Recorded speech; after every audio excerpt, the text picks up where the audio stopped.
ভয়ে তো রীতিমতো তাদের জীবন বের হয়ে যায়। তারা চিৎকার করে বলতে থাকে, ছেড়ে দাও আমাদের। তবে সেই গাড়ির চালক তাদের কোনো কথা শোনে না। তাদের গাড়ির পেছনে একের পর এক ধাক্কা দিতেই থাকে। এক পর্যায়ে তাদের গাড়িটা নিয়ন্ত্রণ হারিয়ে রাস্তার পাশে ঘাসের জমিতে নেমে যায় এবং সেই ভয়ঙ্কর গাড়িটা হাইওয়ে দিয়ে সামনে চলে যায়। প্রতিমধ্যে তারা গাড়ি থেকে নেমে দেখে যে তাদের গাড়ির পেছনের অংশ খুব বাজেভাবে ড্যামেজ হয়ে গেছে, যার জন্য তারা একটি কাপড় দিয়ে কোনো রকম গাড়ির ডিকিটা বেঁধে রাখে এবং ট্রিস বাড়ির উদ্দেশ্যে যাওয়ার কথা বললে ড্যারি বলে, দেখো আমাদের সে চার্চে যেতে হবে এবং দেখতে হবে সে ভ্যান চালক সে পাইপের ভেতরে কি ফেলেছে। তখন ট্রিস তাকে সোজা মানা করে দেয়। সে বলে, দেখো এমনিতে আমরা অনেক ঝামেলায় পড়েছি, নতুন করে আর কোনো ঝামেলায় পড়তে চাই না।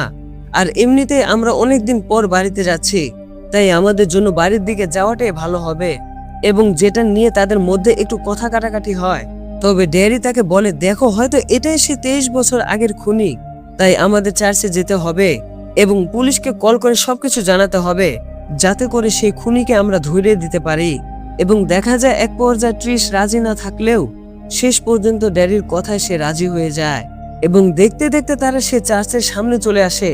তবে সে চার্চটা দেখে মনে হচ্ছিল যে বহু বছর ধরে সেখানে কোনো মানুষ আসেনি। জায়গাটা অদ্ভুতভাবে গা ঝিমঝিমে এবং চারিদিক যেন নিস্তব্ধতার চাদরে ঢাকা।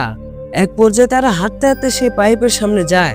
তবে সেই পাইপটা ছিল প্রচন্ড দুর্গন্ধযুক্ত, অনেকটা গভীর এবং অন্ধকার।